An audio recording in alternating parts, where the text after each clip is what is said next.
Hi, Michelle. Hi, how are you, Dr. Weiss? I'm doing very well. Thanks so much for taking time to talk to folks that are interested in the program about your experiences and how you're using the degree and all that kind of fun stuff. So really appreciate it. Yeah, my pleasure. So I thought it'd be interesting to begin just a little bit with kind of your story and how you got to where you are today. You can share whatever you like, you know. Yeah, sure. So I've had different roles, leadership roles, executive roles over my career, and a lot of that focused really on the coaching of people, mentoring, building those relationships and trust.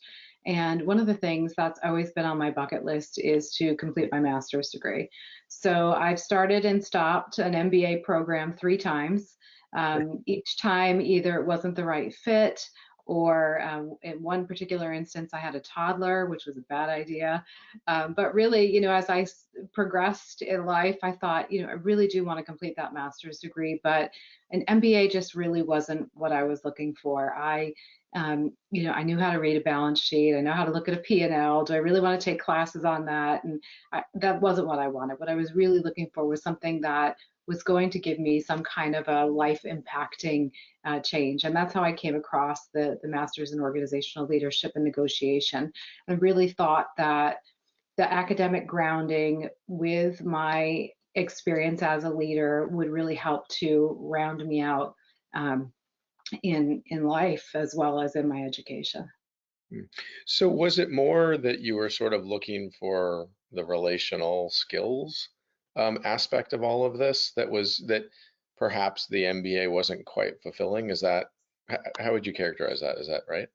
Yeah, I would definitely say so. I think for me, when I sit and look at what I want personally in classes, I don't want to learn which side of the balance sheet something's on, right? I want to learn how to be a better leader, how to look at situations differently, how does gender play a role, how does culture play a role in life as a leader. Mhm. And while all the skill, my bachelor's is in business administration, so all of the skills that are learned in an MBA type program, which is a great program, and if people want an MBA, they should do that. Yeah. That really wasn't what I was looking for. What I was looking for is definitely those softer skills, the learning that I could just even take outside of business and use those skills to grow and lead. I lead a local nonprofit, and Mhm. that is leadership. That is negotiating with your other board members. So Yeah. definitely was looking for something that was not just business related, although this is a business program. Yeah.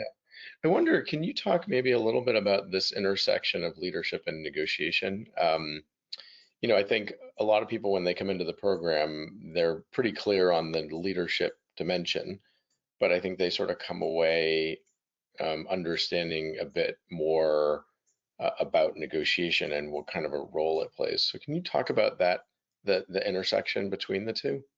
Yeah, and I would disagree from Hmm. my own personal experience that people come in knowing what leadership is, because Okay. I certainly thought, having been a leader for 25 years, that I knew what leadership was until I took this program. So definitely, there are so many legs and tentacles to leadership that I didn't know existed. I thought you were a good leader or a bad leader. I didn't see anything in between. I didn't see the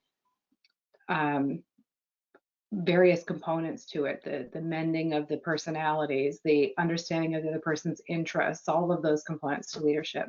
Where I see the intersection between leadership and negotiation, and why I think this program in particular really melds those two well together, is it is all about that relationship building. It's all about that understanding of the other side in your negotiation or in your leadership engagement, understanding their feelings, their emotions, their interests, where are they coming from, having that empathy, or as my new hero Chris Voss says, that tactical empathy to Mhm. understand what they need and how you could work together to accomplish your goal.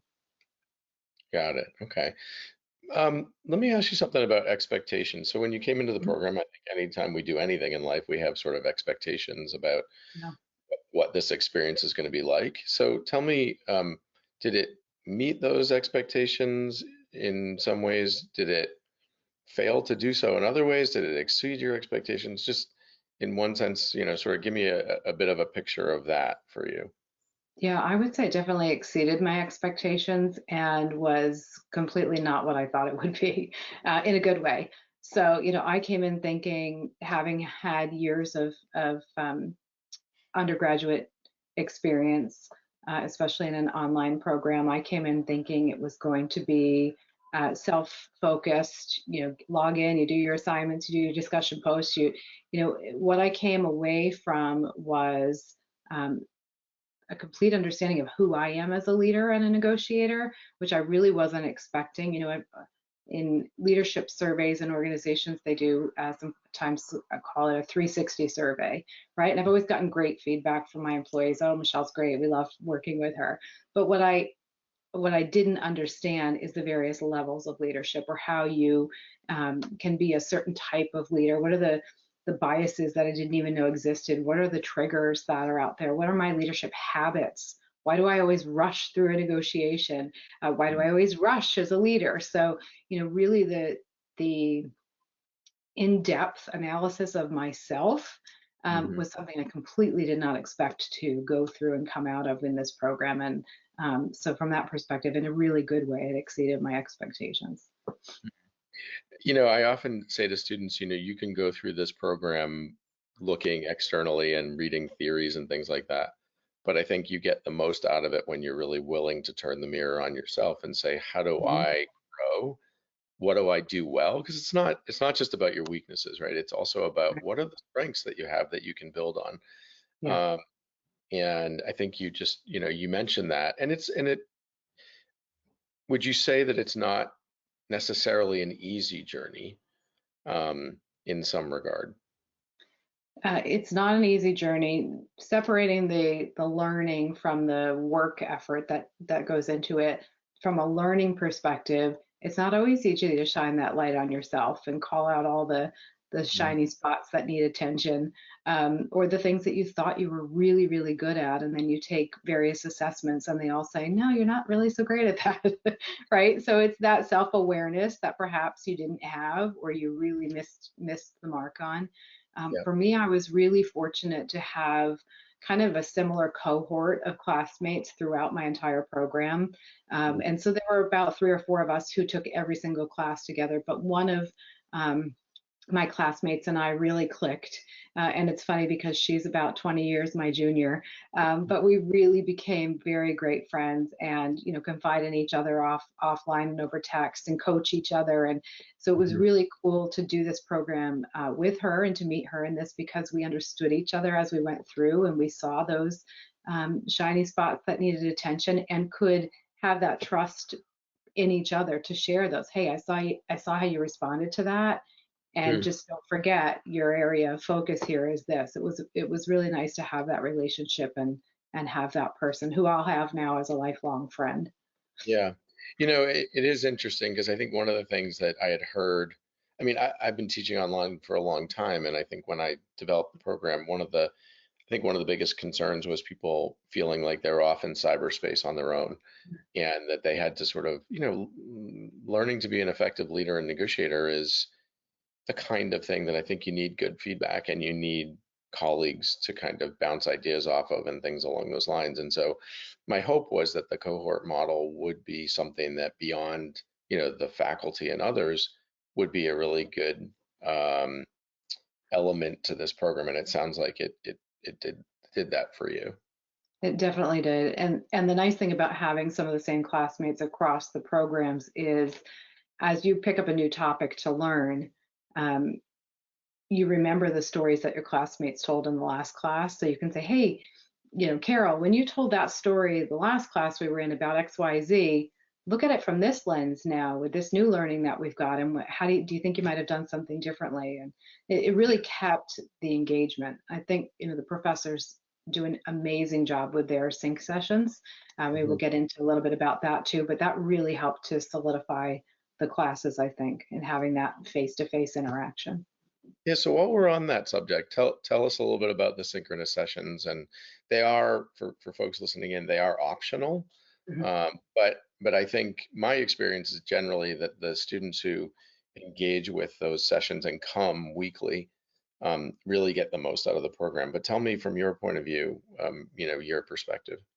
Yeah, definitely. I mean, I think for me, I came into this from the mindset of I'm embarking upon this journey, one, because it's on my bucket list, but two, because I'm a lifelong learner and I really want to learn. You and I had a discussion about my application uh, essay that I wrote, and basically, if I recall it correctly, it was something to the effect of I'm not taking this program because I have to. I'm at a point in my career where I don't need this degree. I'm taking this program because I want to. I want to learn. I want to continue to be.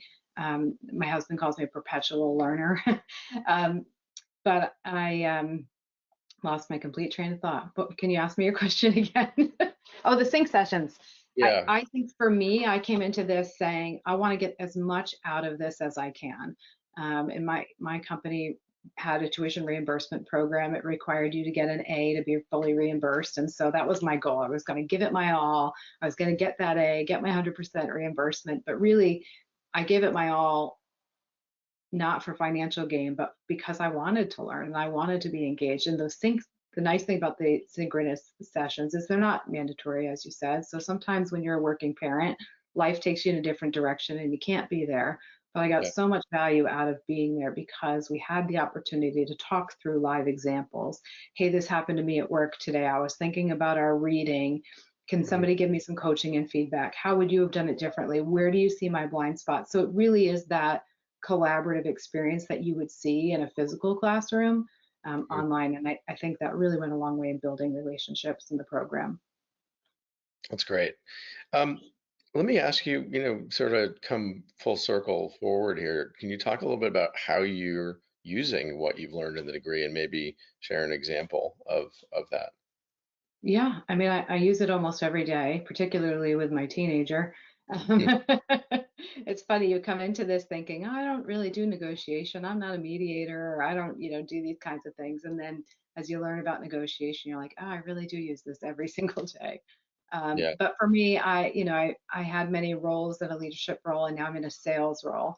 So certainly really involved in negotiation, and whether it's internally or with a client and negotiating their contract terms and payment terms and all of that, or even within my own company and talking through the logistics of how we're going to deliver something or why I think this way is a better way than that way. And so I've taken a lot of the strategies, particularly the framing of interests, the understanding their positions and using those in my negotiations within my company. And the second biggest piece is really I've focused a lot on trust building, Mm. particularly in my current role. People buy from people who they like and people who they trust. And so, really honing in on that skill set from the program and understanding how to create that psychological safety, how to build trust really quickly has helped me in my current role. Great.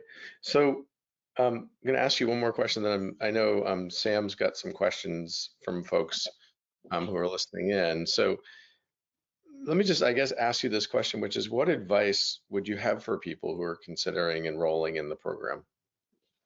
I would say the biggest advice I have is come in and be ready to stretch yourself, be ready to learn a lot about yourself, be open to becoming self-aware and really just focusing on understanding of yourself. People ask me all the time, how do you work full time, you're on various boards, you have a daughter that doesn't drive, like how do you do life and get a master's degree? And you can do it. You really can do it. It's designed in a way that it's coming, the time commitment. Some weeks are more time than others when you're writing papers and those sorts of things. But if you really focus on planning out your time, it's really a short term commitment to an investment in yourself. And so I would just say be open when you come into the program. Time commitment wise, you can do it. I did it. Mhm. But really be open to learning more about yourself and, trying different things. The lab model is really great. At the end of the program, you try things in different labs. And so just trying on different tactics and strategies and, taking your initial gut instinct and putting that in the back and bringing something else forward. Be open to all of that because that's really where you're going to learn and grow. That's great. And, as you mentioned, the program is designed really for working professionals, people who, Mhm. are have families that they're working full time. And so, the online dimension of it gives the opportunity to do things when it makes sense for you, whether it's on the weekends or at nights or whatever it might be. So that's very much part of the design of this, is to give people that opportunity to figure out how to fit this into their busy lives, right? One And of I think, my, yeah, oh, go ahead. sorry, I thought you paused.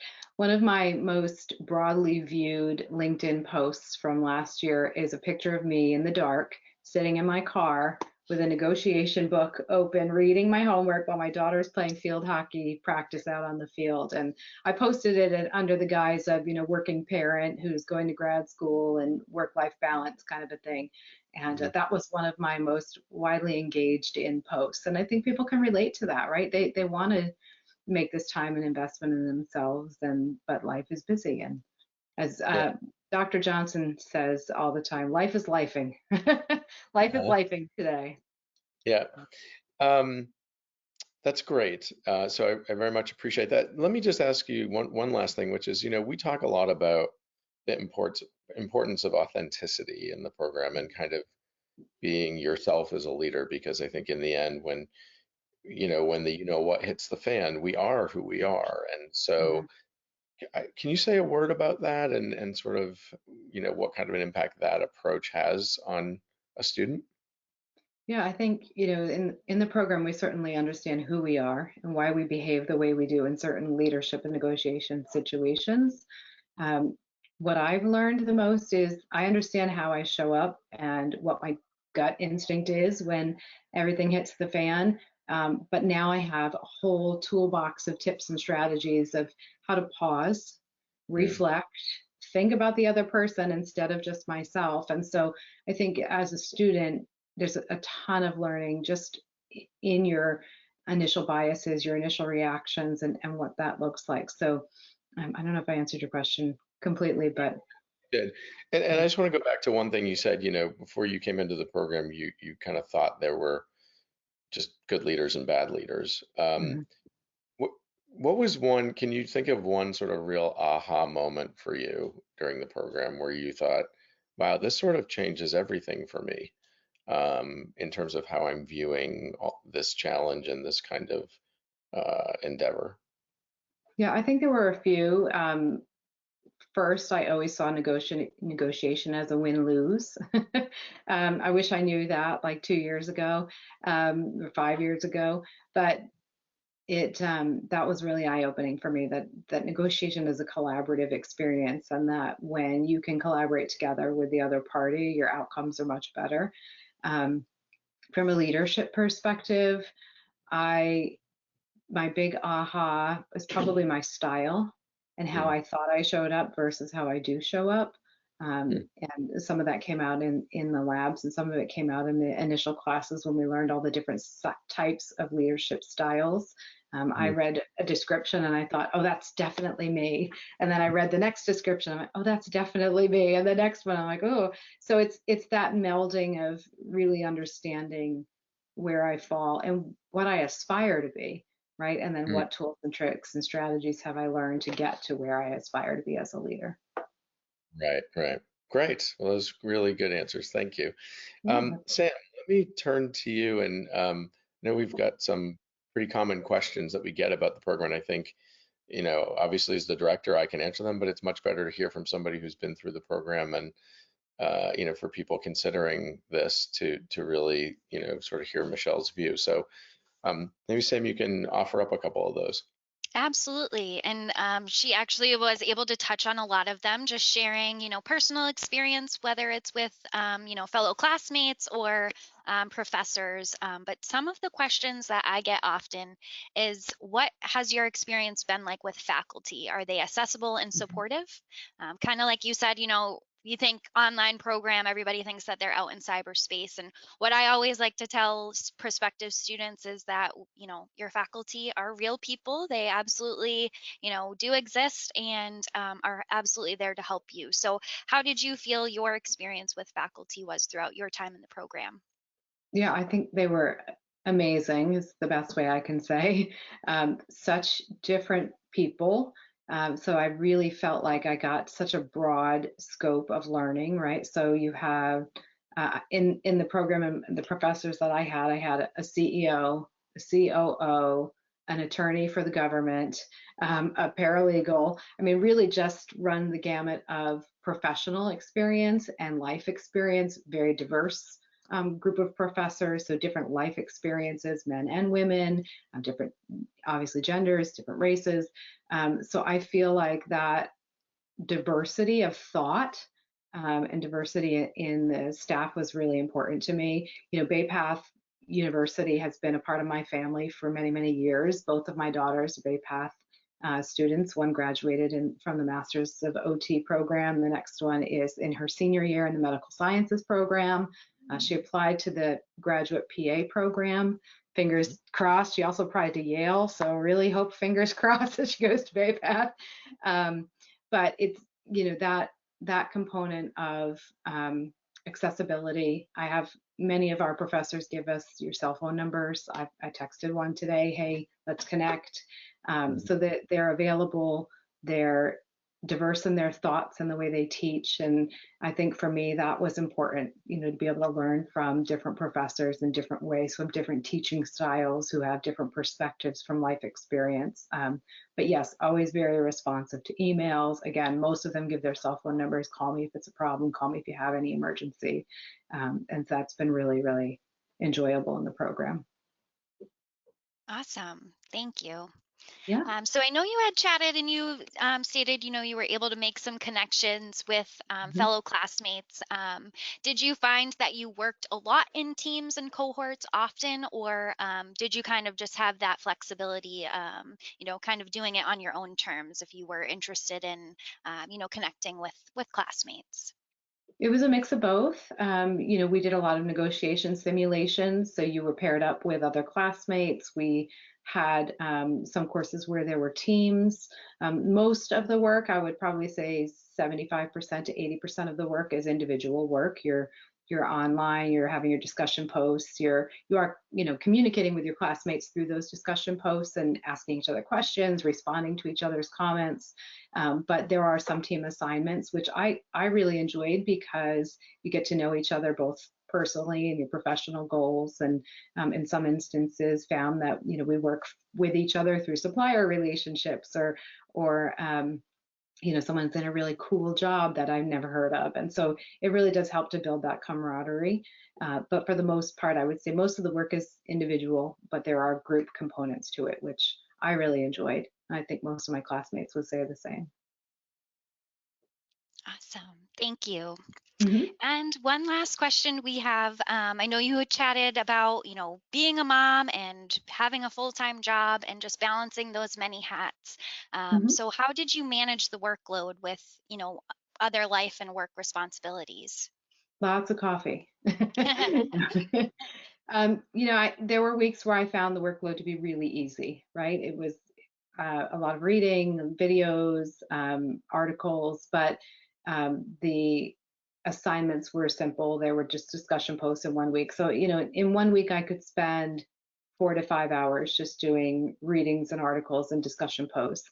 There are weeks where you're going to spend more time because you've got to write a paper, right? So certainly it would be probably 10 hours on a paper week or the week before the paper doing your research and studying, but it's completely doable. I mean, there were days where I just spent a Saturday and I knocked out the next week's work, or there's days where every morning I got up early and did about an hour a day. So it really depends on the schedule for the modules. For me personally, I'm a super, super organized person. So I built myself a spreadsheet, what's due when, how many discussion posts did I, and then I would just tick them off on the spreadsheet, line through them. You know, did my discussion post, did my follow-up post, submitted my assignment. So I think because I do have a busy schedule, I travel a lot for work. I have a child who doesn't drive and is in sports. Just having that kind of site out to what are each of the 8 weeks, what do they look like, what's going to be due when, and planning for that was what made it seem easy to me. Whereas I know some of my classmates didn't do that, or once saw my spreadsheet and asked for it. So I do think if you just come up with what works best for you, the workload is absolutely manageable. Awesome. Thank you so much. Thank you for all of your insight, your experiences, and especially for joining us tonight. Yeah, my pleasure. Yeah, and I'll just add one quick thing too, and then we can wrap up. So first of all, I really appreciate you joining me, Michelle, and Yeah. you are always, an incredibly diligent and hardworking student with great ideas and everything. And so it was a pleasure, like it is for most people, to have you in the program. I think one of the things you touched on that I think is a concern for people is finding a routine. That's one of the things that I try to tell students when they come into the program is figure out what that routine looks like for you.